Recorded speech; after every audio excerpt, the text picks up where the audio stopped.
거창한 제목을 사실 붙여 놓았습니다만은 여러분 들으면서 또 보면 다 아는 이야기고 어떤 면에는 또 상식적인 이야기입니다. 그럼에도 불구하고 한번 다시 우리가 반추하면서 오늘 우리가 처한 현실, 그리고 우리 앞에 다가오는 이제 우리 목회 세대를 어떤 눈으로 보면서 분석하고 또 통합할 것인가 하는 점에 좀 우리가 관심을 좀 가졌으면 좋겠습니다. 이 한국교회 역사를 돌아보면 이제 한 120년 정도 되는데요.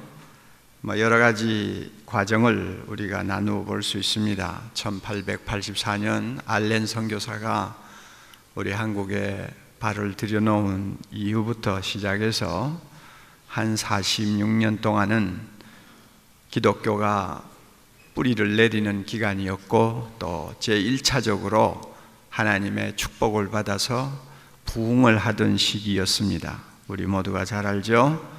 그래서 그 당시에 교세를 보면 가장 막강한 부흥을 했던 북장로교회 교세가 한 36만 명으로 나오거든요. 그게 1900년대 초반 중반 이럴 때입니다. 한 36만 명 되니까 다른 교파들하고 다 합하면 한 50만 명 성도들이 우리 한반도에 있었지 않나, 우리가 이렇게 봅니다. 그러다가 1930년부터 시작해서 해방되던 45년 동안은 혹독한 시련을 한국교회가 겪은 것을 우리가 잘 압니다. 일제 핍박으로 성도 수는 급감하고 지하교회를 통해서 명맥을 유지하든지 아니면 일본 정권과 야합하면서 교회를 운영하든지 하여튼 어떤 형태로든지 교회 명맥을 유지하는 아주 심각한 위기를 만났던 것을 우리가 잘 압니다. 그러다가 해방이 되었죠. 다시 하나님이 부흥의 불길을 지펴주셨어요. 그래서 해방되던 1945년부터 1985년까지 40년 동안, 우리가 그저 딱 끊어서 말하기는 어렵지만 줄잡아 그저 한 40년 동안은 정말로 놀라운 부흥의 시기를 우리 한국교회가 맞았습니다. 물론 그 과정에서 6.25와 같은 혹독한 참 풀무불의 연단도 있었습니다마는 그런 연단이 오히려 한국교회 부흥에 기름을 끼얹는 것과 같은 역할을 했다는 것을 우리는 지나고 나서 보면 다시 한번 알 수가 있습니다. 물론 제가 이야기하는 것은 남한 교회를 이야기하는 것입니다. 그래서 그 45년부터 85년 정도까지 이르는 40여 년 동안의 그 부흥은 엄청난 폭발력을 갖고 있었습니다. 전 세계 교회가 주목하고 경탄하고 부러워하는 부흥을 우리가 맛보았습니다. 특별히 근대화 작업이 성공하면서 교회는 폭발적인 성장을 시작했어요. 그래서 어떤 선교학자의 표현대로 한국교회 그 당시에 부흥을 일컬어서 현대 선교 사상 위대한 한 편의 드라마다. 현대 선교 사상 위대한 한 편의 드라마, 그 드라마를 한반도에서 세계가 보고 있었습니다. 어느 정도로 그때 부흥이 참 대단했는가 하면은 70년대 정도 되어서는요, 한 70년대 중반 정도 되어서는 나라가 유신 때문에 굉장히 정치적으로는 어려웠습니다만은 교회는 계속 부흥하는데 1년에 개척교회가 4,000개 이상 모습을 드러내고 있었습니다. 이게 통계상으로. 그러니까 한 해에 교회가 4,000개가 새로 생겼다. 이건 엄청난 거죠. 그리고 70년대 후반, 80년대 초반에 들어와서는 1년에 교회 성장이 60만 명이라고 하는 통계 수치가 나왔습니다. 그러니까 한 해 동안 60만 명의 교인이 늘어난 거예요. 이거는 대단한 거죠. 이것은 어떻게 보면 1년에 15%의 교회 성장률인데, 이것은 인구 증가율 2%에 비교하면 약 700%의 성장률입니다. 엄청난 성장을 했죠. 우리 모두가 알고 있죠. 여기에 있는 대부분의 30대, 40대 초반의 우리 부교육자들, 또 담임 목사님들은 아마 그 시기에 그 흥분과 감동, 또 열기, 아마 이걸 잘 느끼지를 못했을 거예요. 그러나 저와 같은 경우는 70년대, 80년대 부흥기를 몸소 체험하면서 목회를 했기 때문에 그 당시가 어떠했는가 하는 것을 저는 대충 알고 있습니다. 이렇게 부흥이 지속되면서 1984년도, 그러니까 우리 한국 개신교가 들어온 100주년을 기념해 가지고 공식적으로 선언을 했죠. 한국 개신교, 개신교의 통계는 전 인구의 4분의 1, 약 1200만 명이 개신교를 믿고 있다 하는 것을 대내외적으로 공식화시킬 정도였습니다. 대단한 거죠. 그 숫자가 어느 정도 신빙성이 있는지는 모르지만은 아무튼 세계가 깜짝 놀랄 만한 정도의 부흥을 1세기도 거치기 전에 우리가 경험을 했고, 또 지금까지 그 부흥의 열기 속에서 우리가 목회를 해왔습니다. 그러나 이제 80년대 중반을 넘어서면서 드디어 이제 이상 기류가 드러나기 시작했습니다. 쉽게 말하면 개척이 잘 안 된다, 전도가 잘 안 된다, 교회가 성장이 안 된다 하는 말들이 여기저기서 많이 이제 튀어나오기 시작했고, 각 교단의 통계 수치를 보면은 불과 0.5%, 1%의 성장률을 보이는 통계 수치들이 그 후로 계속 이어지는 것을 우리가 보기 시작했습니다.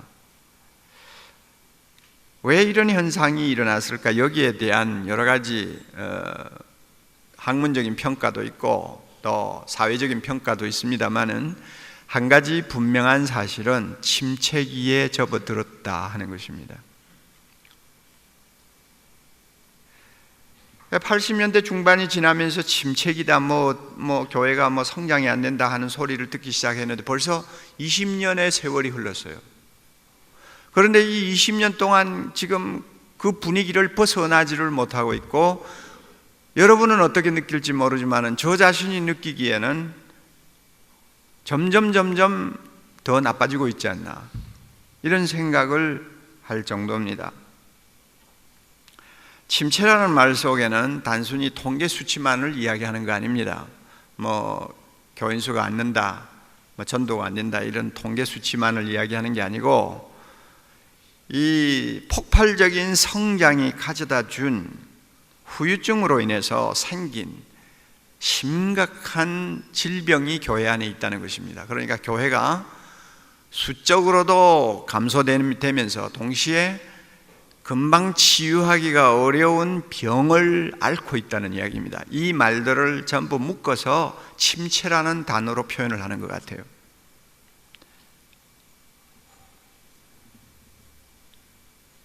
교회가 근 반세기 동안 부흥하는 그런 경험을 했기 때문에 자연스럽게 신학교도 많아지고 또 신학교를 지원하는 사람들도 늘어나고, 그러니까 목사를 엄청나게 양산했지 않습니까? 그런데 교회가 침체하면서 목사는 많은데 교회 일은 잘 안 되는, 그래서 이제는 어떤 현상이 일어나느냐, 신학교 지원자가 점점 줄어지는 지금 어려운 상황으로 이제 접어들고 있습니다.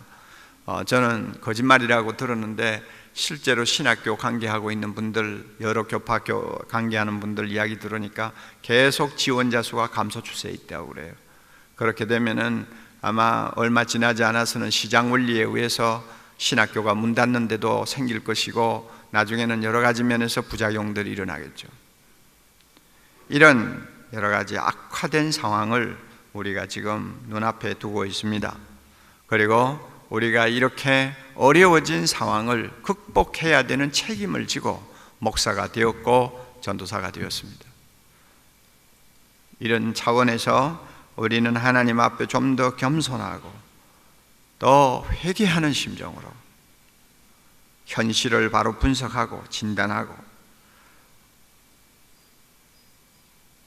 또 한 번의 새로운 부흥과 하나님의 역사를 위해서 우리가 어떤 자세를 가져야 될 것인가 하는 것을 우리가 깊이 인식을 할 필요가 있습니다. 제가 이런 이야기를 한다고 해서 저 자신이 침체의 늪에서 헤어나지 못하는 목사라고 보지 마세요. 저는요 78년도에 교회 개척을 시작했고 또 70년대 초반부터는 젊은이 사역을 했고 그랬습니다만 저는 침체라는 거 모르고 이때까지 살았어요. 사랑의 교회가 80년대 중반 90년대 한국교회 전반적으로 침체의 그림자가 드리워질 때 우리 교회는 또 폭발적으로 역사를 했어요. 그러니까 저는 몰라요. 이게 침체인지 뭔지 전혀 못 느끼고 이때까지 살았습니다만은 개교회를 보면 그런 교회들이 있죠. 한국교회가 침체되든 말든 그거와 관계없이 개교회가 참 하나님의 은혜를 받아서 부흥하고 역사하는 그런 경우들이 많이 있어요. 많이 있지만은 제가 이야기하는 것은 전반적으로 볼 때, 한국교회 전체로 볼 때 지금은 어려운 때다. 침체하고 우리가 입에 말을 올리기 시작한 이후부터 20년이 가까워지는데도 상황은 좋아지지 않고 있다 하는 것을 우리가 겸손하게 인정을 할 필요가 있습니다. 그런데 우리가 한 가지 좀 긍정을 해야 될 것이 있습니다. 어떤 면에서 보면요, 한국교회 침체는 자연스러운 현상이다 하고 말을 할 수 있습니다. 다시 말하면 숙명적일 수도 있다는 이야기입니다. 왜 이런 소리를 하느냐 하면 우리가 기독교가 걸어온 긴 역사를 돌이켜보면요, 부인할 수 없는 사실이 하나 있습니다. 은혜의 시대가 지나가면 반동의 시대가 따라옵니다. 부흥의 시대가 지나가면 쇠퇴의 시대가 뒤를 이어옵니다. 이건 기독교 역사가 우리에게 보여주는 하나의 엄연한 현실적인 진리입니다. 은혜의 시대 다음에 반동의 시대가 오고 부흥의 시대 다음에 침체의 시대가 오고 이런 어떤 리듬을 타는 이런 과정을 우리가 역사를 통해서 읽게 되는데 이것은 놀랍게도 한 가정의 신앙 역사에서도 그대로 나타나고요. 지역교회의 역사에서도 그대로 나타나고요. 한 국가의 교회에서도 그대로 나타나고 그대로 나타납니다. 영국교회 예를 들까요? 국가적으로 보면 우리에게 가장 좋은 샘플이라고 말을 할 수가 있습니다. 18세기, 19세기 영국의 교회는 황금시대였습니다. 요한 웨슬레와 조지 휘트필드를 위시해서 국회의원으로서 그 국회의원 3분의 1을 전도해서 개종시키고 나중에는 노예 제도를 폐지시키는 데 공헌했던 윌리엄 윌버포스 의원 같은 사람, 또 논문 몇 편을 가지고 1200만 부나 되는 논문을 출판 부수를 자랑하는 위대한 신학자 존 라일이라든지 3500편 이상의 설교를 통해서 영국 교회 목회에 새로운 기원을 가져다 준 찰스 스펄전이라든지 근대 선교의 아버지 윌리엄 캐리, 중국 선교의 대부 허드슨 테일러, 한국 최초의 선교사 순교자 토마스, 우리 한글 성경 번역에 있어서 지대한 공헌을 한 로스 선교사, 이런 이름 하늘의 별과 같이 빛나는 쟁쟁한 이름들을 들라면 끝이 없죠. 전부 영국교회 출신들이에요. 우리가 상상을 못할 정도의 참 신앙적인 황금시대 전성기를 영국교회가 18세기, 19세기 참 구가하면서 내려왔잖아요. 그러나 20세기 들어와서 영국교회가 얼마나 몰락의 길을 급하게 걷기 시작했는가를 우리는 잘 압니다. 20세기 들어와서 영국 교회에 나타난 초기 증세가 뭐냐? 노령화 현상이었습니다. 젊은이들이 빠져나갔어요. 점점 교회가 노령화되었어요. 그래가지고 지금 이제 한 세기가 지나갑니다마는 지금 영국 교회는 6천만 전체 인구 중에서 주일날 교회에 출석하는 숫자는 줄잡아 120만 밖에 안 돼요. 그리고 스프링보우드 설문조사 기관의 분석에 의하면 이런 식으로 영국 교회가 가다가는 앞으로 20-30년 안에 주일 예배 출석하는 숫자는 전 인구 중에서 50만 명도 안 될 것이다, 이렇게 이야기합니다. 그러니까 한마디로 영국 교회는 텅텅 빈 거예요 지금.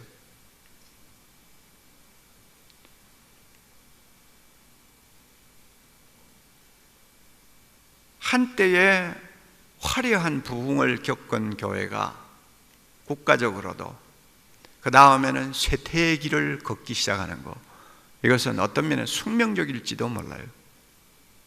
피할 수 없는 자연스러운 현상일지도 몰라요.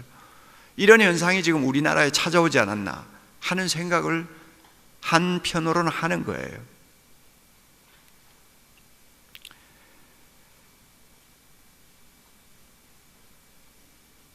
가정의 경우도 마찬가지 아니에요. 가정의 신앙 계보를 가만히 보면 우리가 목회하면서 많은 가정들을 상대를 하는데 한때 남다른 믿음을 가지고 헌신했던 집안에 자녀 손대가 어떻느냐, 굉장히 어렵다는 것을 우리가 봅니다. 헌신된 선조들을 가진 집안의 자녀들이 오히려 영적으로 퇴보하고 어떤 면에서는 신앙을 떠나는 일들을 우리는 자주 봅니다. 우리 교회 안에 최모 권사 가정이 있는데 그 가정의 부모는 황해도에서 우리나라의 첫 믿음, 첫 사랑을 가지고 열렬하게 주님을 섬기던 부모를 가진 집안이에요. 얼마나 뜨겁게 주님을 섬겼는지 하여튼 집안 사람들은 어떤 때는 끼니를 제대로 못 먹을 정도인데 아버지는 헌금하는 데는 막 그냥 모든 것을 다 바치는 거예요. 나중에는 얼마 남지 아니한 그 농토까지 교회를 짓는데 몽땅 바쳐버리고 집안 식구들을 위해서는 어떤 생활 대책을 전혀 세워놓지를 아니하는 이 정도의 헌신을 한 집안이에요.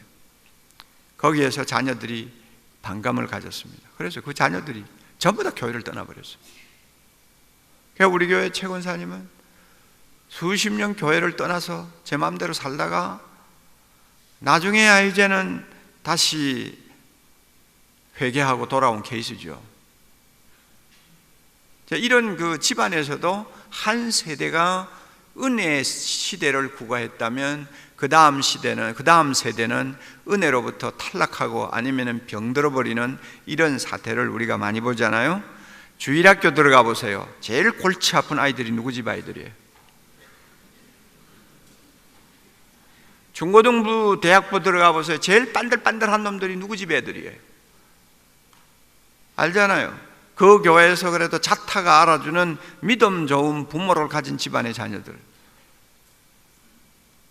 거기에는 과거에 우리 집 애들도 끼어 있었습니다만은 하여튼 이 믿음 좋은 집안의 자녀들이 골칫덩어리란 말. 그래서요, 여러분, 전통 있는 교회, 전통을 자랑하는 교회를 한번 가보세요. 그 교회를 생명이 떠난 시체처럼 만들어 놓는데 주역을 한 당자들이 대부분이 누군지 한번 보세요. 다 자기 부모가 그 교회 장로였고 뭐고 이런 자랑하는 사람들의 집안 자녀들이 그 교회를 그렇게 영적으로 시체처럼 만들었어요. 교회를 병들게 만드는데 쓴뿌리 역할을 하고 교회로 하여금 고통을 겪도록 하는데 주동적인 역할을 하는 사람들 가만히 보세요. 다 부모들 때 그 교회를 위해 헌신한 집안의 자녀들이에요. 심각한 이야기죠. 그 부모의 믿음을 그대로 잇는 가정은 숫자적으로 그렇게 많지를 않는 것 같아요.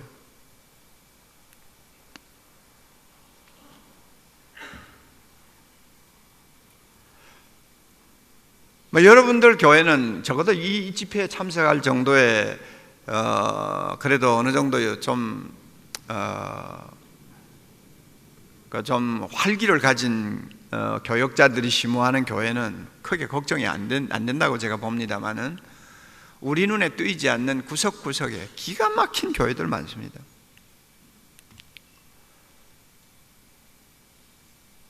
우리 교회 부목사 하나가 있었는데 뭐 70대 1의 경쟁률을 뚫고 모 교회 담임 목사로 들어갔어요.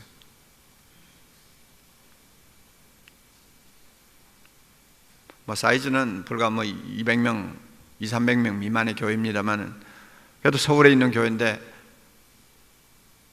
그래 그 장로들이 저를 찾아왔어요. 찾아와가지고 참 좋은 목사님 모시게 돼서 우리가 기쁘다고. 그 장로가 둘인데 아주 기쁘다고. 그러면서 그 모시고 가는 우리 부목사를 막 칭찬을 하더라고요. 그동안에 있었던 과정을 설명하면서.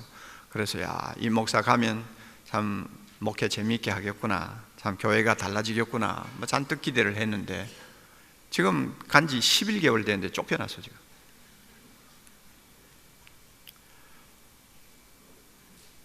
그동안 교회가 계속 부흥해서요, 대각성 전도 집회를 통해서 그 생전 안 해보던 전도를 해가지고 교인들이 100명이 넘는 태신자들을 데리고 와서 복음을 듣고 46명이 그 자리에서 결신하고 뭐 교회가 뭐 완전히 분위기가 달라지는 이런 풍토였는데 왜 이런 사건이 벌어졌느냐?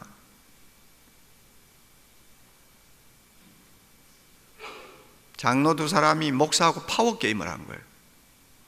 지금까지는 모든 교인들이 장로들을 쳐다보고 다 매달려 살았는데 목사가 와가지고 너무 막 그냥 튀는 것 같이 보이니까 가만히 둘 수가 없는 거예요. 그래서 제목을 만들어가지고 노예에다가 고소를 했어요. 제목이 뭐냐? 목사가 어느 금요일 철야 기도회 때 교인들 보고 자기 일을 위해서 기도해달라고 강단에 불러 올렸는데 장로들도 불러 올리고 뭐 그 다음에 그 안수 집사들도 불러 올리고 해서 목사가 무릎을 꿇고 기도해달라고 하면서 자기 머리에 손을 얹게 하고 기도했다. 어떻게 목사가 장로 집사를 불러서 안수 기도를 받느냐? 이게 이제 제목이에요. 또 하나는 교회가 빚이 1억인지 2억인지 빚이 있기 때문에 부교육자가 없어요. 그러니까 얼마나 힘들겠어요. 사모가 신학대학을 나온 사람이거든요. 그러니까 유아 세례 받는 가정의 부모들을 교육시키는데 사모가 좀 가르쳤어요. 그랬는데 어떻게 뒤집어 씌웠느냐 하면 사모가 유아 세례 문답을 했다 이래가지고 뒤집어 씌웠어요. 그래가 노예에다가 올렸는데, 자 그러면은 여러분 교회가 바로 된 교회, 정말로 병들지 않고 바로 된 교회면 장로들이 좀 잘못하더라도 노예가 바로 잡아줘야 되잖아요. 장로들이 가서 노예원들을 삶았는지 뭐 어떻게 했는지, 노예 지도자 목사라는 사람들이 불러가지고 정권위원을 만들어가지고 담임 목사를 불러가지고 나가라, 우리가 보니까 당회록을 보니까 네가 잘못했다, 뭐 이런 식이에요.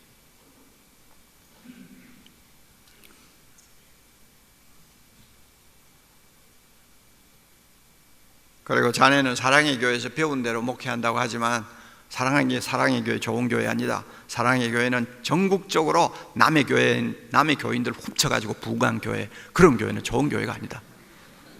그런 식으로 목회하면 안 된다.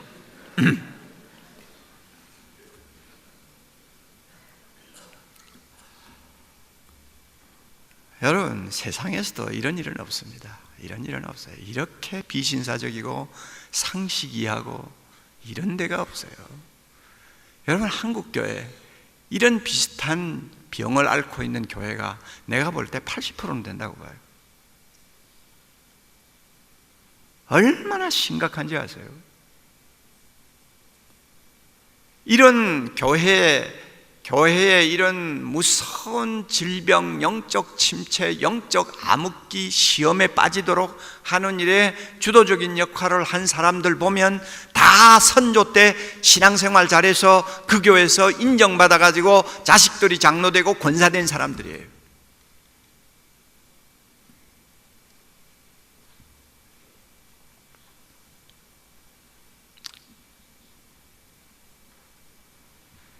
여호수아 시대에 순종의 세대가 지내가니까 사사기 시대에 불순종의 세대가 따라오고, 사무엘 신라의 타락한 아들들이 등장하고, 성군 히스기야 밑에서 유대 나라를 정말로 돌이킬 수 없도록 말아먹은 최악의 폭군 므낫세가 태어나는 것과 같은 이런 기가 막힌 일들이 신앙 세계에 일어나고 있어요. 자, 이런 것들을 가만히 볼 때 한국교회 침체는 포스트 부흥기에 결국 피할 수 없이 우리가 겪어야 되는 하나의 과정으로 우리가 침체기를 맞고 있는 것이 아닌가 하는 생각을 합니다. 아무리 우리가 이것을 막으려고 해도 이런 영적 태조 현상을 막을 수가 없고, 결국은 이거는 숙명적으로 받아들여야 되는 것 아니냐. 한때 성장했고 부흥했으니까 그 다음에는 어차피 이런 쇠퇴기를 맞이할 수밖에 없다 하는 이런 생각을 어떤 때는 하게 됩니다. 그러나 저는 참 그렇게 쉽게 모든 것을 그저 받아들이고 싶지를 않아요. 왜 그런가 하면 저는 목회자의 입장에서 또 우리 교회가 걸어온 과정을 제가 돌이켜보면서 아무리 40년 동안 폭발적인 부흥기를 우리가 경험했다고 하더라도 그 부흥기에 제대로만 했다면 그 다음에 자연스럽게 따라온다고 생각하는 침체기를 건너뛸 수가 분명히 있었을 것이다. 저는 그거 확신합니다. 그런데 몇 가지 면에서 우리가 실패를 했기 때문에 결국 이와 같은 암초에 걸린 것이 아닌가, 저는 그렇게 생각하는 거예요.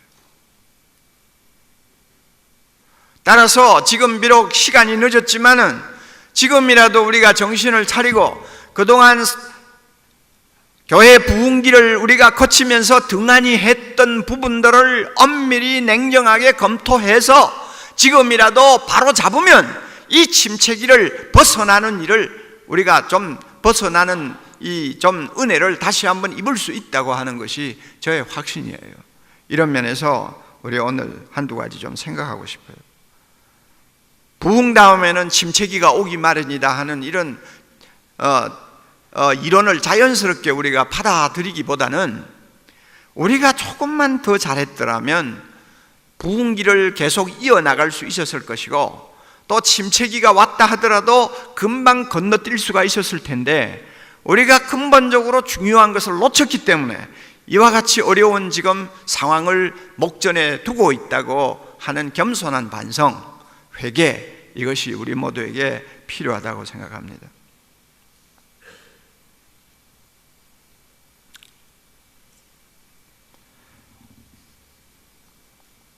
여러분, 저는 우리 목회자들이 입버릇처럼 이야기하는 일반론을 저는 별로 좋아하지 않습니다. 왜 한국교회가 이렇게 쇠퇴하고 있느냐, 왜 침체하고 있느냐 하면은 흔히 일반적으로 하는 소리, 기도의 열기가 식었기 때문이다, 전도를 게을리했기 때문이다, 죄를 회개하지 않기 때문이다, 우리 하는 소리 있잖아요. 성령의 능력이 점점 약화되고 있기 때문이다, 그러므로 열심히 기도해야 된다, 전도 열심히 해야 된다, 이런 식으로 우리가 일반론적으로 이야기를 많이 하지 않습니까? 저는 거기에 별로 동의하지 않아요. 왜냐하면 침체기에 접어들었다는 빨간 불이 오고 나서도 오늘 우리 한국교회가 여전히 열심을 다하는 것은 기도입니다. 우리 한국교회만큼 기도 열심히 하는 교회가 없어요.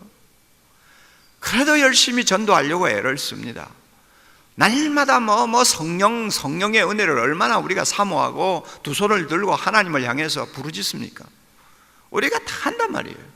함에도 불구하고 20년이 지나는 지금까지 침체기를 못 벗어나는 이유가 뭐냐? 일반론 가지고 안 되는 거예요. 일반론은 우리가 당연한 것으로 받아들이고 좀 더 목회자의 입장에서 엄밀하게 분석할 필요가 있어요. 우리 자신을 좀 더 냉정하게 좀 돌아볼 필요가 있다는 이야기입니다. 저는 한국교회가 근대화 작업과 함께 부흥을 경험하면서 본의 아니게 떠안게 된 후유증이 있다고 봅니다. 부흥의 후유증. 이 부흥의 후유증은 두 가지의 목회 편중 현상으로 드러났다고 저는 보고 있습니다. 한참 부흥하면서 우리도 모르는 사이에 목회가 편중되기 시작했는데 두 가지 면에서 편중 현상이 일어났어요. 편중이라는 것은 균형을 잃었다 그 말이에요. 똑같이 강조하고 똑같이 중요하게 다루어야 될 것을 하나는 강조하고 하나는 등한히 해버렸다는 겁니다. 이게 편중 현상이에요. 막 부흥의 열기 속에서 정신없이 그냥 달려오면서 그만 목회가 한쪽으로 치우쳐 버렸어요. 그 중에서 특별히 우리가 주목해야 될 두 가지가 있어요. 저는 이 두 가지 때문에 한국교회 침체를 우리가 결국은 겪게 되었다고 저는 보고 있고, 이 두 가지가 아직도 시정이 되지 않기 때문에 이 침체 현상이 계속되고 있다고 저는 봅니다.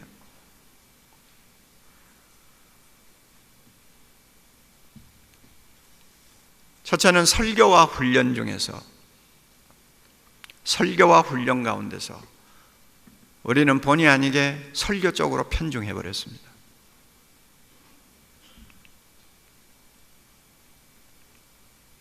또 한 가지, 약속과 명령 중에서, 약속과 명령 중에 성경에 보면 하나님의 약속 있죠? 약속과 또 하나님의 명령 있죠? 명령 중에서 우리는 나도 모르는 사이에 약속에만 편중해 버렸어요. 그래서 약속을 얻어내기 위한 믿음은 많이 강조했지만 명령에 순종하는 삶은 강조하지 못했어요. 본의 아니게 목회가 한쪽으로 치우쳐 버렸어요.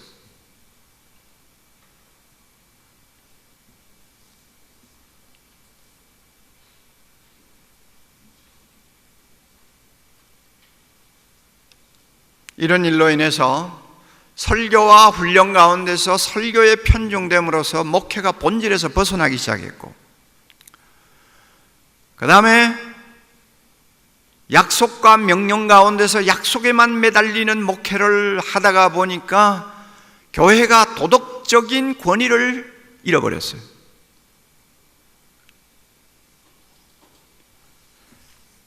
이런 현상이 노골화됨으로써 한국교회는 가만히 앉아 있어도 결국은 썰물의 시대가, 밀물의 시대가 지나가고 썰물의 시대가 다가올 수밖에 없는 운명에 처해 있었다고 저는 봅니다.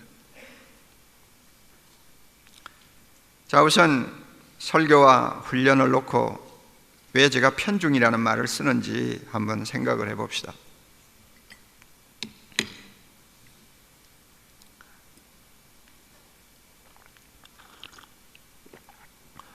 한참 교회가 부흥할 때 지역마다 개척교회들이 우후죽순으로 막 생겼잖아요. 신도시가 건설되는 곳마다 개척교회들이 정말로 불티나게 일어났잖아요. 그리고 많은 교회들이 또 사역에 성공을 해서 그 지역 사회를 복음화시키는 데 큰 기여를 했습니다. 그리고 그 개척교회 가운데서는 또 대형교회들이 등장하기 시작했습니다. 사회가 잘 살아보세 하는 구호를 가지고 많이 벌고 즐기고 하는 쪽으로 점점 모든 사람들의 관심이 기울어지는 마당에, 그런 분위기 속에서 교회가 부흥하다 보니까 자연히 교회 목회도 물량주의에 점점 재물이 되기 시작했죠. 목사들은 무조건 많이 모아야 하는 거예요. 많이 모아야 하는 거예요. 그리고 크게 지어야 하는 거예요. 그리고 많은 헌금을 쓸 수 있는 힘을 가져야 되는 거예요. 그게 목회 성공이라고 생각했어요. 그래서 나는 언제 그렇게 되나 하는 생각 때문에 강박감에 쫓기는 신세대가 되어버렸습니다. 뭐 우리가 인간 아니에요. 인간이니까 뭐 피할 수가 없어요. 뭐 50m도 안 되는데 교회가 있잖아요. 아파트 주변을 보면은 50m도 안 되는 거리거리에 종탑들이 서 있잖아요. 주일날 되면 어떤 교회는 막 교인들이 막 몰려 들어가는데 어떤 교회는 안내 집사들이 서서 한참 기다려야 한 사람 들어올까 말까. 피를 말리는 경쟁이죠. 아무리 성령 충만한 거룩한 사람이라도 그런 상황에서는 못 참죠. 그러니까 목사들이 이 강박증에 걸리는 거예요. 그래서 어떻게 하든지 많이 모으자. 그래서 크게 짓자. 그것이 성공이다. 그래가지고 목사의 능력은 교회 사이즈로 평가되고, 교회 사이즈는 그 목사의 성공을 보증하는 이런 교회 문화가 형성이 되었습니다. 그래서 작은 교회 목사는 그 인격 자체마저 작은 사람으로 평가를 받는 병든 교회 문화가 자리를 잡은 것이 지난 수십 년 동안의 우리 한국 교회 상황이었어요. 그러다 보니 목사에게 계셔서 주일날 몇 명 모이느냐가 초미의 관심이에요. 주일 예배에 몇 명이 모였느냐.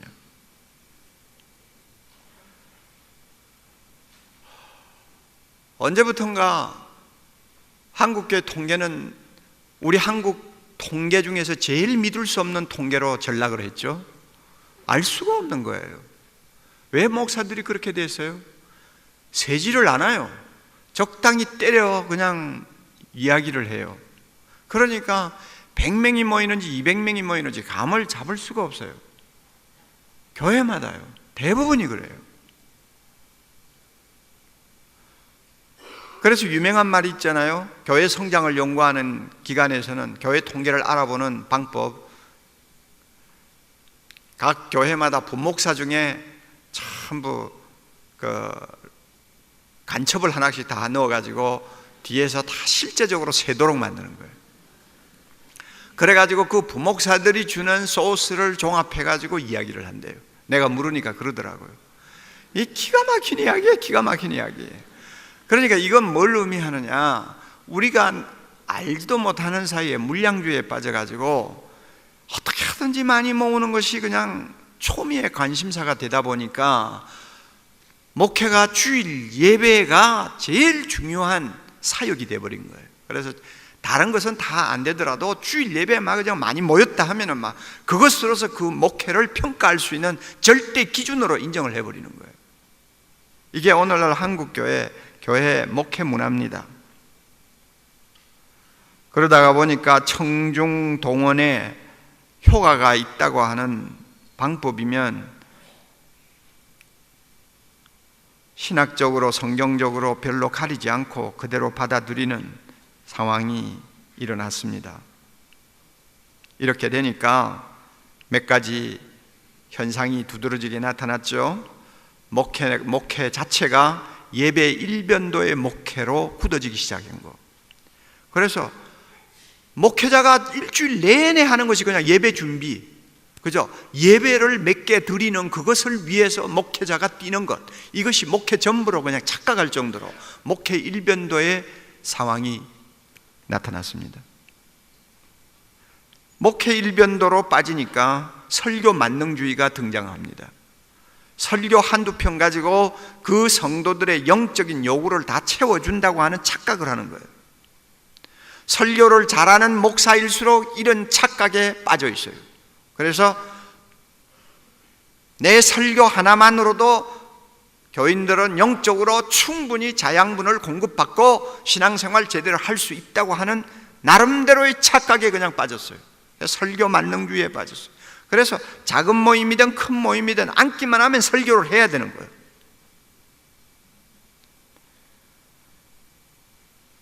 이러다가 보니까 교회 리더십이 열린 리더십이 아니고 닫힌 리더십이 되어버렸습니다. 닫힌 리더십이 뭡니까? 자기 혼자 일한다고 생각하는 리더십입니다. 내가 교인을 위해서 무엇을 할까를 고민하는 리더십이 닫힌 리더십입니다.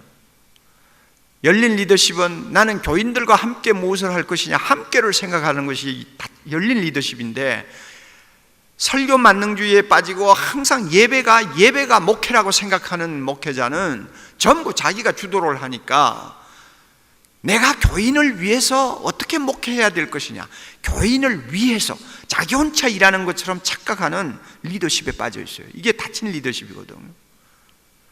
이런 닫힌 리더십에 익숙해지다가 보니 건강하지 못한 권위주의가 그 사람을 못쓰게 만드는 거예요. 그래서 평신도들을 전부 다 자기를 위해서 시종드는 하녀처럼 생각하고 영적 권위주의를 가지고 교인들을 영적으로 압박하는 거예요. 이게 한국 교회 현실이에요. 지금 대부분의 교회 현실이에요.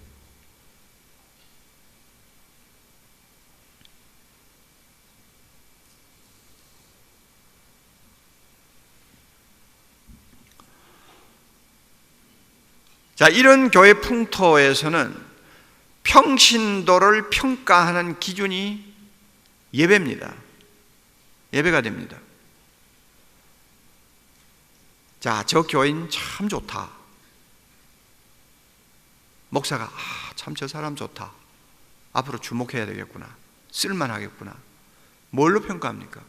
예배 새벽이고 낮이고 뭐 주일이고 예배 열심히 출석하는 것으로 일단 점수 다는 거예요. 그게 평가 기준이에요.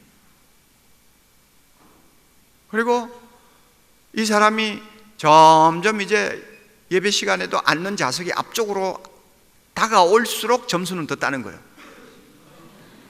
점점 앞으로 와요. 앞으로 다가와요.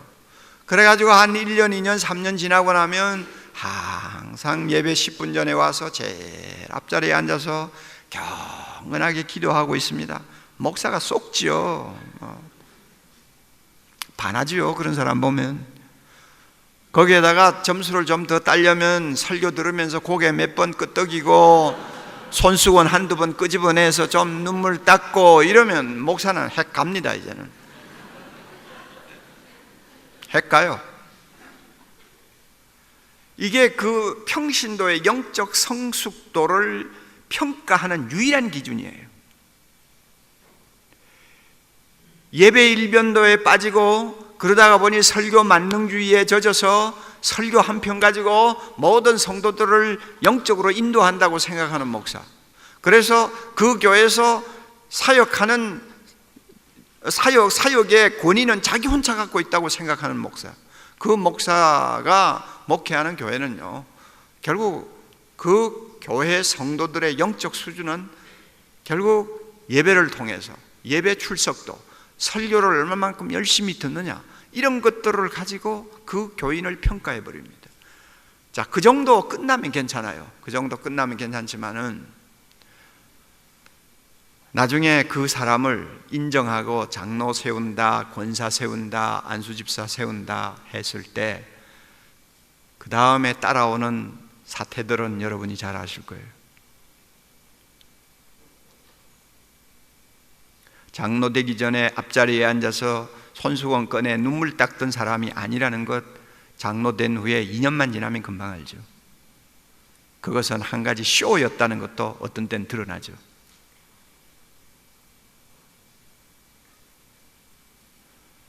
교회가 여러분 이런 문화로 변질된다고 할 때에 그 교회 성장이나 부흥이 계속될 수 있다고 생각합니까? 그 다음에는 침체 아니면 영적인 질병을 앓게 되는 혹독한 과정이 따라오는 것은 피할 수가 없는 거예요. 한국 교회가 전부 그렇게 되어버렸어요. 내가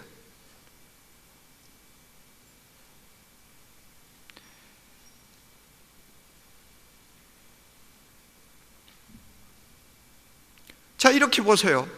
설교에 편중돼 버렸어요. 예배를 주도하다 보니까 설교만 계속 강조하는 거 아니에요.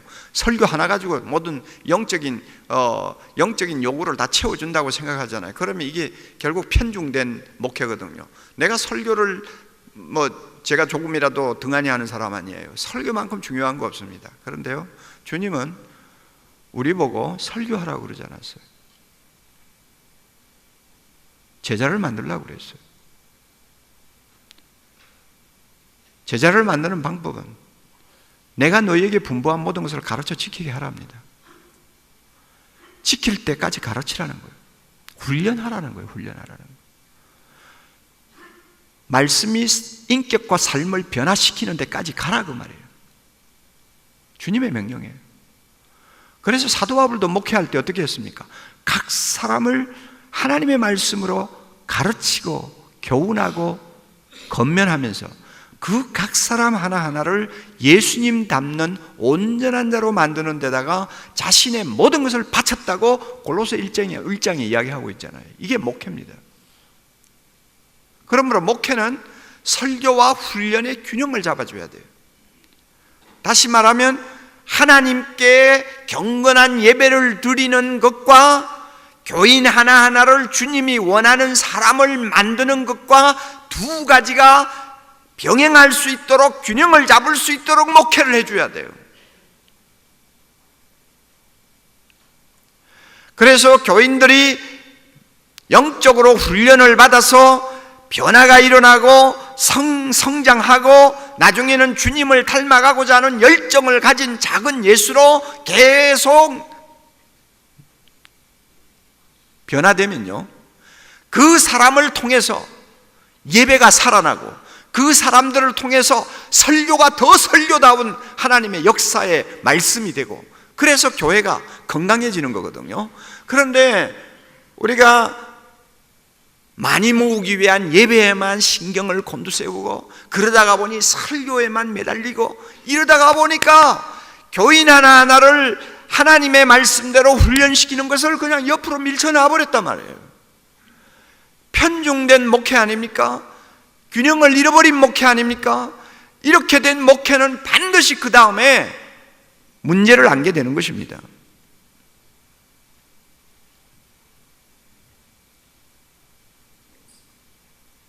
예배를 중요하게 여기고 설교를 잘해야 되겠다고 생각하고 성도들을 앉혀놓고 항상 설교해야 된다고 하는 소명감을 갖는 것이 나쁜 것은 아니지만은 제가 볼 때 거기에만 매달리는 것은 잘못됐다 그 말이에요. 목회가 잘못된 거예요.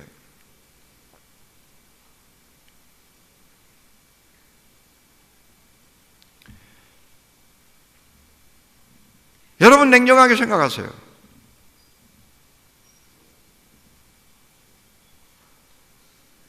잔 맥스웰이 이야기한 20-80 원리라는 것은 목회에 있어서도 우리가 목회 균형을 유지하기 위해서는 굉장히 중요한 겁니다. 20-80 원리가 뭡니까? 20-80 원리. 자, 목회자의 에너지 80%를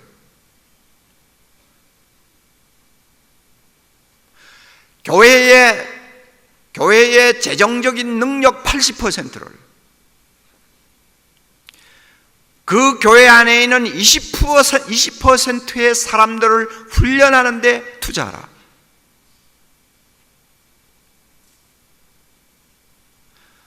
그래서 그 20%가 나중에 나머지 80%의 사람들의 영적 성공을 책임지게 하라. 이게 20-80 원리 아니에요. 다시 한번요. 목회자의 에너지 80%를 그리고 교회의 재정의 80%를 교회 안에 20%의 사람들을 위해서 투자하라.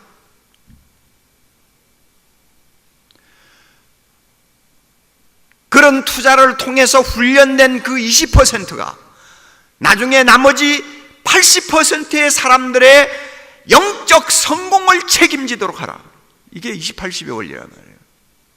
이게 예수님이 가르쳐 주신 제자 원리의, 제자 훈련의 원리와 일치하는 것입니다.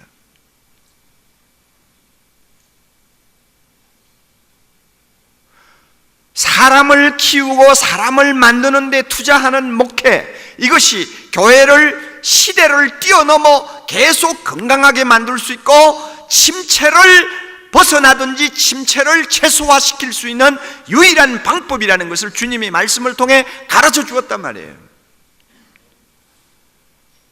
사람을 만드는 데 투자하지 아니하면 아무리 화려한 예배로 그 목회가 장식이 되어 있다 할지라도 그것은 나중에 결국 영적인 생명을 잃어버린다는 거예요. 이게 주님이 말씀하신 목회의 본질이거든요. 그런데 여러분, 한국 교회 대부분 보세요. 목회자들이 자기의 에너지 80%를 소수의 20%의 사람들을 훈련하고 만들어 세워서 함께 동력하기 위해서 여러분 실험하는 데다가 투자합니까 지금? 이 가운데 앉아있는 목회자들도 여러분 스스로를 한번 판단해 보세요. 지금은 잘 되는 것 같죠. 지금은 교회가 하자가 없고 뭐 그런 대로 굴러가는 것 같죠. 그러나 다음 세대를 생각하세요. 다음 세대.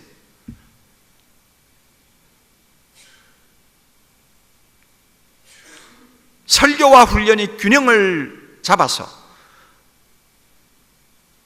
은혜 충만한 예배도 드리고, 그 다음에 주님을 따라가고자 하는 열정적인 일꾼들도 계속 만들어지는 이런 목회라야 시간이 흘러도 그 목회가 건강을 유지할 수 있는 거예요. 그런데 지금 목회자들 보면 80%를 투자해요? 어림도 없는 이야기예요. 그 80% 안에는 설교 준비도 들어가야죠. 설교 준비 빼고 한 40%라도 투자하나요? 투자해요?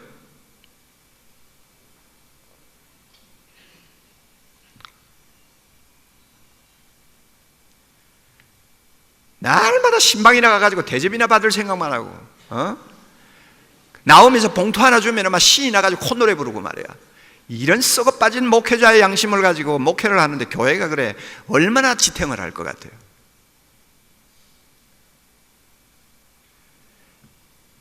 날마다 뭐 목사님 설교 은혜 받았습니다 하는 소리에만 기가 익어가지고 진짜 자기가 설교 잘하는 줄 착각하고 앉아있네. 그 설교 잘하는 은혜 받았습니다 하는 사람들이 상습범인 줄을 모른다고. 진짜 은혜 받았으면 그 사람의 삶의 변화가 어떻게 일어나는가를 볼 수 있어야죠. 가르쳐 지키게 하라. 지킬 때까지 가르쳐라. 진짜 은혜를 받았으면 그 사람의 인격과 삶이 달라지는 것이 보여야 되고, 모든 면에서 교회에 긍정적인 영향을 미치는 것이 드러나야 되잖아요. 그런 증거는 하나도 보이지 않는데 날마다 입으로만 은혜 받았습니다 한다고 해서 내가 설교 잘하는 것처럼 착각하고 앉아있어요.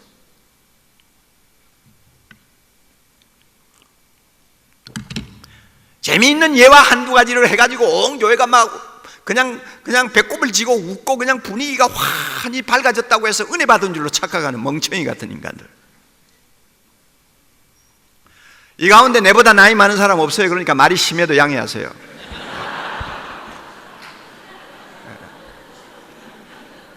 옛날에 눈치 보면서 말 조심했지만 이젠 조심 안 해요.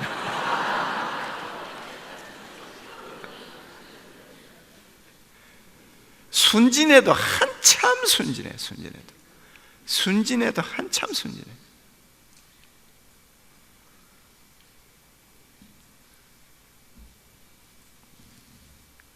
물론 여러분들이 교회에서 가르치죠. 가르치지 않는다는 이야기 아니에요. 한국 교회만큼 또 많이 가르치는 교회도 없어요.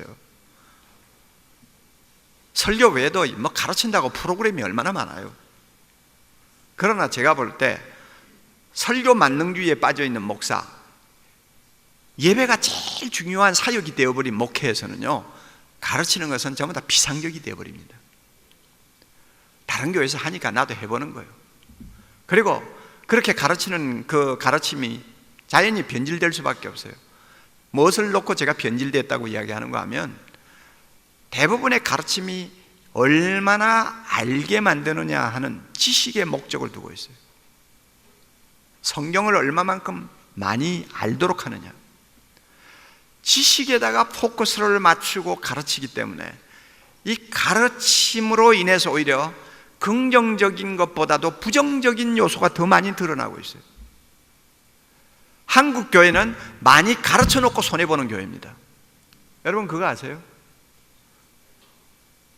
초대교회만 해도, 우리 한국교회 초대교회만 해도 사랑방에서 안방에서 둘러앉아가지고 뭐 선교사가 없으면 지도자가 별로 없잖아요. 자기들끼리 모여가지고 요사이 말로 말하면 뭐 구역에 있는 다락방이든 이렇게 모여가지고 말씀을 공부하면서 거기에 놀라운 역사가 일어났는데, 거기에 무슨 뭐 성경적인 체계가 있었겠고 뭐 신학적인 어떤 깊이 있는 뭐 가르침이 있었겠어요. 그러니까 서로 은혜 받은 대로 나누는 거예요. 이게 초대교회, 우리 교회, 우리 한국교회 모습이었어요. 그런데 거기에서 얼마나 폭발적인 능력이 나타났습니까?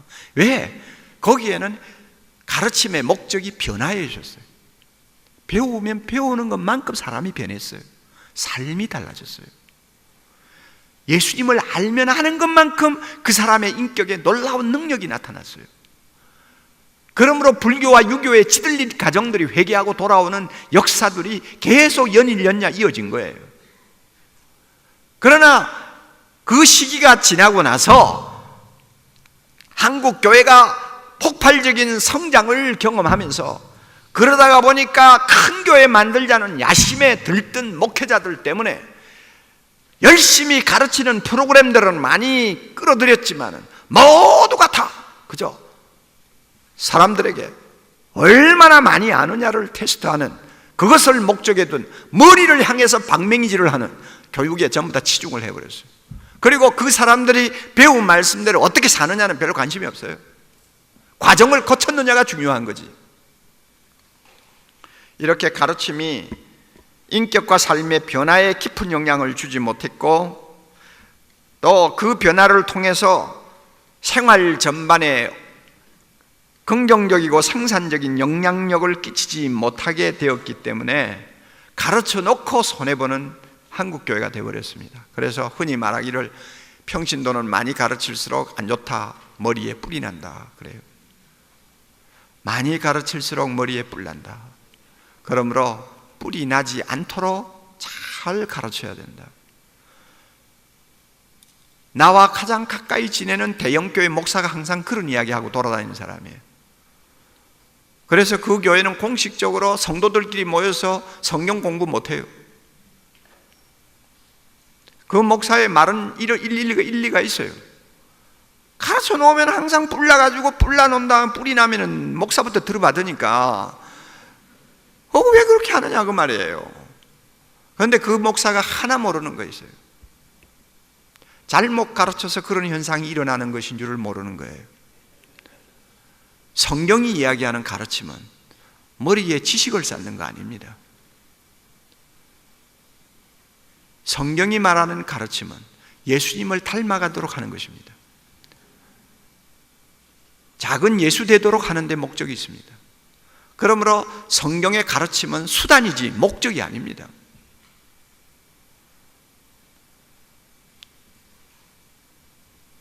예배 중심의 목회를 하면서 설교 만능주의에 빠진 교회들은 가르치기는 가르쳐도 이 가르침의 본질에서 벗어나 버렸습니다. 그래서 형식적으로 가르쳤어요. 그러다가 보니까 그 가르침을 통해서 주님이 원하시는 아름다운 열매들이 별로 보이지를 않는 것입니다. 그러다가 보니까 결국 이 평신도들은 무력한 예배 군중으로 전락을 하게 되었고, 그래서 사회에 나가면 믿는 사람과 믿지 않는 사람 사이에 큰 어떤 차이점을 보이지 못하는 동화된, 세속화된 평신도 군중을 교회가 양산하고 말았습니다. 이것이 오늘 한국교회의 침체를 앞당기게 된 원인입니다.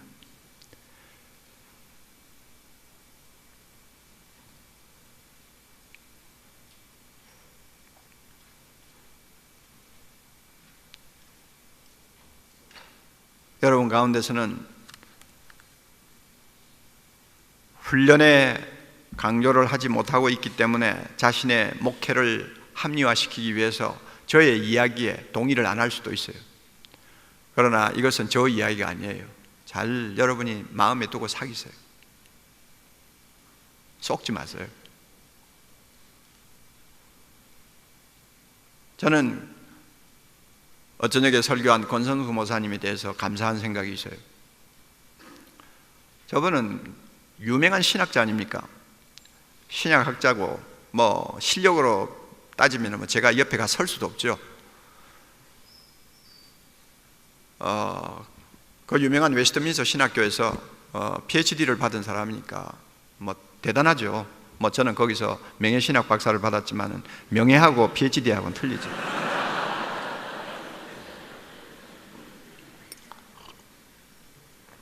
그러니까 다 자기 나름대로의 주견이 있는 거예요. 자기 나름대로의 고집이 있고 다 있는 거예요. 대구 목회를 하러 내려갈 때 고민을 많이 했어요. 권 목사님은 설교에 또 탁월한 은사를 가진 사람입니다. 그래서 90년도에 제가 1년 병으로 고생할 때 거의 강단 반을 권 목사님에게 맡겼잖아요. 그때는 신학교 교수였으니까. 탁월한 설교자입니다. 그러니까 결국 자기 설교를 믿을 수밖에 없죠. 그래서 처음에 내려갈 때 나는 설교 중심의 목회를 해야 되겠습니다. 뭐 그렇게 해야지. 어떻게 하겠어요? 해야지. 그러니까 자기의 강점을 살려야죠. 그건 살려야 됩니다. 설교 잘하는 사람 설교 강점을 살려야 돼요. 그러나 제가 한마디 했죠. 그것만 가지고 안 될걸. 목회는 내가 선배니까 내 말 좀 들어야 될걸 이제 그랬습니다. 그랬는데 가서 한 2, 3년 씨름을 했어요. 했는데 결국은 돌아오더라고요. 아, 설교만 가지고 안 되겠구나. 그래서 몇 달 전에 우리 교회 가을 세미나 할 때 권 목사님이 정식으로 등록하고 참석했어요. 그거 참 그런 위치에서 참석하는 거 쉬운 거 아닙니다. 절대 쉬운 거 아닙니다. 지난번 세미나 때는 인천 순복음교회 최성규 목사님이 자기 아들 목사하고 둘이서 참석해가 항상 앞자리에 앉아가지고 일주일 내내 그 만여 명 모이는 교회에 그 담임 목사가 그 참석한다는 거 절대 쉬운 거 아니에요. 예. 권 목사님도 참석을 했어요. 그리고 나서도 갈등하는 거예요. 내가 이거 훈련을 어떻게 하나?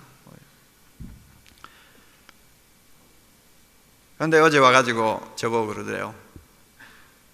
이제 훈련 목회로 완전히 방향을 잡았습니다. 이러더라고요. 보니까 사역훈련 2반을 지금 목사님이 하고 계세요. 그리고 제자훈련 4반인가 5반이는 부교육자들이 하고 계시고 대단한 겁니다. 그렇게 탁월한 설교자가 설교는 설교대로 살리면서 훈련에 자기가 이제 집중하겠다고 결심한 것은 그만큼 성경을 보는 안목이 있기 때문에 부인할 수 없는 성경의 진리 앞에 굴복한 거예요. 목회는 설교 한 편 가지고 되는 거 아니라고 말이에요. 예배만 드리고 흩어지는 것이 아니라고 말이에요. 그게 목회 아니에요. 예배 군중 만드는 게 목회 아니에요. 성경 보세요. 성경 보세요. 주님이 명령하는 목회는 그런 목회가 아니고 바울이 우리에게 보여준 목회 모델이 그런 목회가 아니에요. 오늘 우리 한국교회 목회는 너무나 변질되어 버렸어요. 본질에서 이탈했어요. 그러니까 그 영광스러운 부흥기를 살리지 못하고 그만 이렇게 침체기에 빠져가지고 온 교회가 썩는 냄새가 날 정도로 지금 교단을 가도 그렇고 막 그냥 신학교를 가도 그렇고 막 온 세상이 썩는 냄새가 날 정도로 왜 이렇게 되느냐? 이걸 놓고 우리가 성경 말씀을 통해 진단받아서 회개하고 다시 제자리로 돌아오지 못한다면 이거는 양심 없는 목회자죠. 권 목사님 그렇게 방향전환을 정확하게 했더라고요. 그리고 지난주일 설교에서는 자기가 훈련 목회로 이제는 방향을 잡았다고 교회 앞에 선언을 했다고 그래요. 담임 목사가 사역훈련 2반 하는 거 쉬운 거 아닙니다. 절대. 그러니까 대구에서 지금 계속 성장하는 교회, 이제 뭐 집회수가 2,500명이 넘어가니까 조금 있으면 3,000명 넘어갑니다. 저 교회 지금 이제 주목해야 됩니다. 앞으로 대구에도 그런 교회들이 일어나야 돼요. 너무 침체된 지역이 돼서 일어나야 돼요.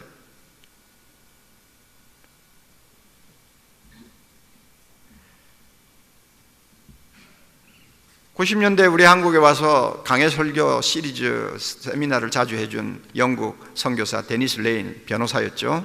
그분이 와서 한 말 있죠.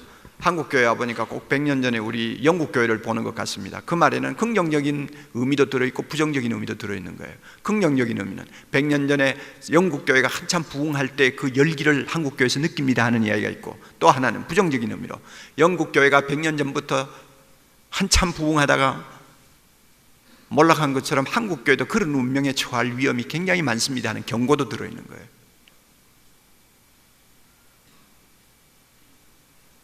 한때 놀라운 부흥을 경험한 영국 교회가 자기 만족과 도취에 빠져 있다가 다시는 빠져나올 수 없는 수렁에 떨어진 것을 우리가 봅니다. 그래서 제가 평신도를 깨운다 책에도 인용을 했습니다만, 크리스티애니티 투데이 월간지에 영국 목사 그린이라고 하는 사람이 미국 교회 목회자들을 보고 경고한 이야기가 한마디 있습니다. 영국 교회는 텅텅 비었다. 미국 교회는 지금 막 많은 사례다. 그러나 여기에 여러분들이 만족하고 여기에서 안주하면 여러분들도 영국 교회처럼 텅텅 비는 날이 올 것이다. 경고했어요. 왜냐하면 미국 교회 보면은 예배가 주일 행사나 비슷한 지금 상황으로 지금 기울어지고 있는데, 이때 여러분들이 정신 차리지 않으면 안 된다. 내가 만약 미국 교회 목사라면 나는 이렇게 하겠다.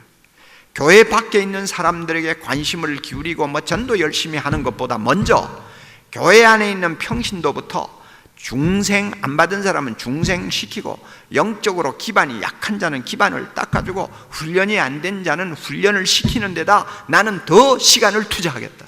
내가 미국 목사라면 지금부터 나는 그 일을 하겠다. 그랬어요. 오늘 한국 교회가 들어야 될 중요한 충고라고 저는 생각합니다. 그러므로 지금부터라도 우리가 이 설교와 훈련의 이 두 가지 중요한 축을 놓고 내가 목회자로서 균형을 지금 잃어버리고 있지 않느냐. 그래서 설교에 너무 매달리고 설교만 가지고 목회를 하려다가 교인들을 예배 군중으로 만들고 있지 않느냐. 이것이 여러분에게 자각이 되면 빨리 돌아서세요. 훈련 쪽으로 비중을 두세요. 그래서 사람을 만드세요. 예수의 제자를 만드세요. 그 일을 위해서 여러분의 에너지 80%를 한번 투자해 보세요. 그러면 목회 균형이 잡힙니다. 목회 균형이 잡히면 교회의 건강이 금방 회복됩니다. 여러분 교회의 건강이 회복되면 한국 교회가 침체에서 벗어날 수가 있습니다. 믿습니까 여러분? 예. 기도 많이 해라 이런 소리 자꾸 하지 말고요. 우리 한국 교인들만큼 불쌍한 사람들이 없어요. 밑도 끝도 없이 기도 많이 하라니까 막 열심히 하지 않아요. 열심히 해요. 안 나오는 소리 무슨 말을 해야 될지도 모르면서도 막 떠들지 않아요. 열심히 한다고. 너무 그렇게 몰아붙이지 말아요. 더 중요한 문제를 우리가 지적해야 돼요. 그리고 시정을 해줘야 돼요. 헨리 나우엔의 말을 인용합니다. 우리들의 영적 생활에 있어서 커다란 도전이 하나 있다. 그것은 우리 자신이 예수님과 같다고 주장할 수 있어야 한다는 것이다. 또 우리는 오늘을 살고 있는 살아있는 예수라고 사람들 앞에 말할 수 있어야 한다는 것이다. 왜냐하면 진정한 구원이라는 것은 우리 모두가 예수 그리스도가 되는 것이기 때문이다. 진정한 구원이 뭐냐? 우리 모두가 예수가 되는 것이다. 그렇기 때문에 세상 사람 앞에서 예수를 알고 싶으면 나를 보라고 할 만큼 말을 할 수 있을 정도가 되어야 된다는 거예요. 이게 기독교입니다. 이거는 훈련을 시켜야 되지 않아요? 예수님이 말씀하신 대로. 여러분 제자 훈련을 하면서 사역 훈련을 하면서 내가 겪은 이야기를 여러분에게 다 하려면 끝이 없어요. 한마디만 하죠. 제일 골치 아픈 사람이 누군지 알아요? 장로아들, 목사들이에요. 기본이 안 돼 있어요. 기본이 안 돼 있어. 이런 사람들을 데리고 일평생 교회에서 일을 하려고 여러분 생각을 합니까? 차라리 구멍가게를 하세요. C.S. 루이스의 말을 인용합니다.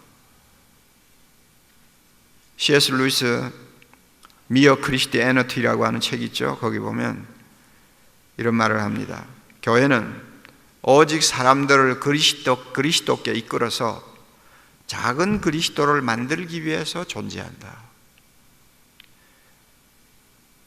작은 그리스도를 만드는 이 일을 교회가 하지 않는다면 교회 건물도 성직자도 설교도 선교도 심지어 성경까지도 다 시간 낭비에 지나지 않는 것이다. 그랬어요. 이게 성경입니다. 이게 성경의 진리입니다. 우리가 신학교 때 잘못 배운 거예요. 엉뚱한 거 배우고 나와가지고 목회하고 있는 거예요. 성경을 우리가 다시 한번 봐야 돼요.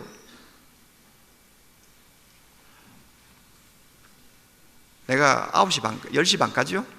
야단났네. 한 가지가 있는데.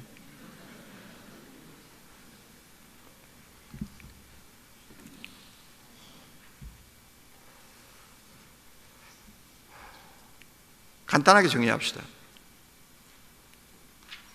성경에는 하나님의 약속이 있어요.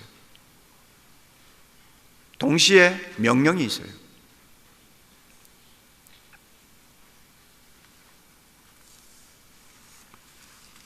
그러나 한국교회는 놀라운 성장기를 거치면서 추가 한쪽으로 가버렸어요. 하나님의 좋은 약속만 사람들이 바라보도록 만들어놨어요. 그래서 여러분들이 믿고 열심히 구하면 그 약속을 얻을 수 있다고 하는 말씀으로 모든 성도들의 가슴에 바람을 넣어놨어요. 좋은 거예요. 우리는 하나님의 약속을 우리가 참 붙들고 그 약속을 받아내고 그 약속의 은혜 안에서 함께 춤추고 이 세상을 이길 수 있는 능력을 얻어야 됩니다. 이건 사실이에요. 그런데 문제는 뭐냐면 약속이 있는 반면에 명령이 있거든요. 그런데 언제부터인가 하나님의 명령을 가르치지 않아요. 설교에도 별로 이야기 안 해요. 그러다가 보니까 명령에 순종하지 않아도 회개만 하면, 입으로 붙은 회개 몇 마디만 하면 그 모든 죄가 용서받는다고 하는 이상한 지금 풍토에 지금 교인들이 젖어 있어요. 이걸 우리가 값싼 복음이라고 그러는데요. 아무리 고약한 죄를 범해도 회개만 하면 용서받게 되어 있다고 하는 값싼 복음이 그들의 마음속에 꽉 잡혀 있어가지고 순종하지 아니하는 데 대한 죄책감이 별로 없어요.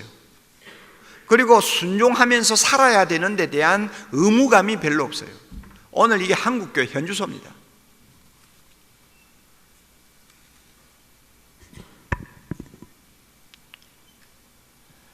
그러다가 보니까 성도들이 세상에 나가서 사는 삶이 불신자들하고 차이가 별로 없는 거예요. 똑같이 속여서 팔고, 똑같이 거짓말하고, 똑같이 투기하고, 똑같이 사치하고, 똑같이 다 하잖아요. 똑같이 이혼하고, 똑같이 포르노에 빠지고, 똑같이 여러분 다 하고, 심지어 교역자들 중에서도 똑같이 칠개 범하고, 그러면서 눈 하나 깜짝 안 하고, 그냥 회개했으니까 또 목회하고. 주님이 명령하신 명령을 순종해야 될 책임이 은혜 받은 우리에게 있다는 사실을 깜빡 잊어버리고 오늘날 교인들이 살고 있어요. 그리고 그와 같은 현상을 당연한 것으로 받아들이고 있어요. 그리고 아무리 죄를 범해도 내가 예수를 믿는 이상은 구원의 지장은 받지 않는다고 하는 자기 나름대로의 주견을 갖고 있어요. 누가 오늘 교인을 이렇게 만들어놨어요? 오늘 여러분 교회마다 가서 설교 들어보세요. 죄를 책망하는 설교가 있습니까? 교회 안에 모인 성도들이 예배를 드리면서 정말 회개하는 눈물의 역사가 있습니까?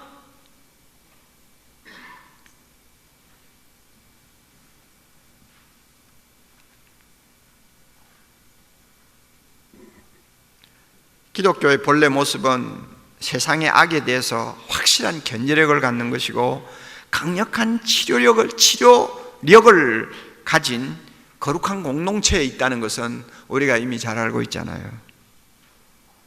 로마 제국에서 기독교가 모습을 처음 드러내기 시작하면서 혹독한 300년의 핍박기를 거치면서 그 교회가 로마 제국에 그렇게 놀랍도록 퍼지게 된 원인 중에 하나는 도덕성이었습니다. 여러분이 기독교 회사를 읽으시면 금방 알 수가 있는데 기독교는 진리의 계시죠. 동시에 성결의 셈입니다. 그래서 기독교가 하나님으로부터 나온 신적 종교라는 것을 무엇으로 증명하느냐? 도덕적 행위로서 입증하게 되어 있어요. 그렇기 때문에 초대교회, 로마 시대 초대교회는 온갖 장애를 무릅쓰고 예수 믿는 사람들이 도덕적 개혁을 이루어 나갔고 사회 개량을 이루어서 역사를 바꾸는데 성공했습니다. 네르바 황제로부터 마르쿠스 아우렐리우스까지, 그 황제에 이르기까지 84년간은 세계 역사상 가장 행복하고 번성했던 시기라고 흔히 말하는데, 그 기간 동안에 카이사랴의 궁전들이라든지 하드리아누스의 대영묘라든지 우리가 잘 알잖아요. 카라칼라의 목욕탕이라든지 수로들, 개선 아치들, 기둥들, 또 베스파니아누스의 누수가 건축한 높이 45m의 8만 명의 관중을 수용할 수 있는 콜로세움이라든지 이런 것들이 화려하게 등장한 시대 아닙니까? 그런데 그런 겉모양과는 달리 내적으로는 엄청난 도덕적 부패가 그 사회를 좀먹고 있었어요. 극도의 사치, 이성 간의, 동성 간의 성적 문란, 그리고 막대한 부, 동시에 거기에 대비되는 극심한 절망적인 빈곤. 그래서 사회 구석구석마다 상류층으로부터 하층민에게 이르기까지 도덕적인 부패가 판을 치던 시대였잖아요. 이때 기독교가 무엇을 했습니까?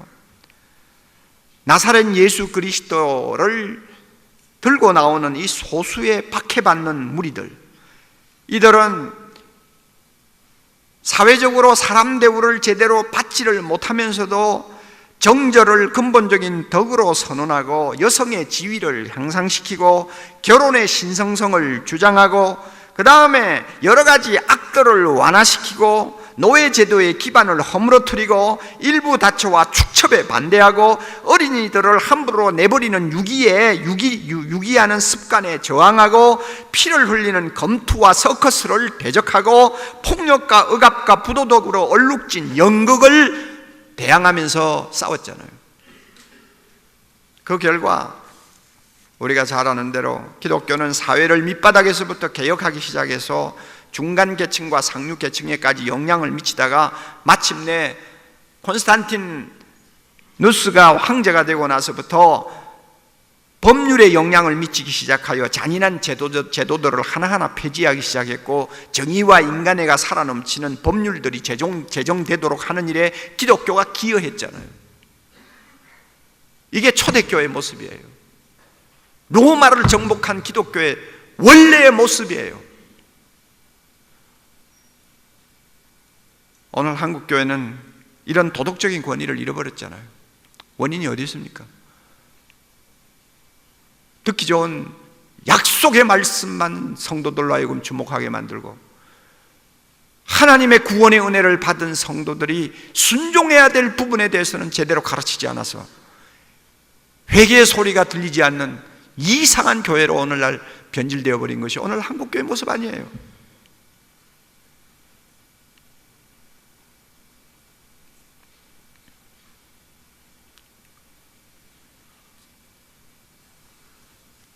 그러므로 오늘날 한국교회 당장 절실한 것은 부흥이 아니에요. 교회 갱신이요, 회개요. 이것이 선행되지 않고는 부흥하면 할수록 교회는 약화되어 버리고 교회는 병들어 버립니다. 따라서 이제 결론을 맺습니다. 균형을 잡자고요. 목회 균형을 잡자고요. 약속의 말씀을 가지고 성도들로 하여금 은혜를 사모하게 하고 복을 받기를 사모하게 하는 것도 중요하지만, 그것과 똑같이 은혜 받은 우리, 구원받은 우리, 하나님의 뜻을 이 땅에 성취하기 위해서 특별히 택함 받은 우리가 하나님의 명령에 어떻게 순종해야 되는가를 가르치자 그 말이에요. 가르쳐. 그래서 이 교회의 도덕성을, 도덕적 권위를 다시 회복시키자 그 말이에요. 균형을 맞춰주자고요. 목사부터 균형을 맞추자고요. 신앙 양심상 내가 잘못했다고 생각하는 것은 목사부터 회개하고 바로 서자 그 말이에요. 그리고 순종하자 그 말이에요. 그리고 교인 수가 좀 떨어져 나가고 교회가 좀 수적으로 줄어도 교회의 거룩을 회복하기 위해서 우리가 좀 몸부림치자 말이에요. 그래서 교회 거룩이 회복되면 다시 하나님이 부흥을 주실 것을 저는 믿습니다. 냄새나고 썩어서 균이 득실거리는 데다가 자꾸 물을 갖다 붓는 것보다도 깨끗하게 청소한 다음에 새물을 붓는 것이 낫잖아요.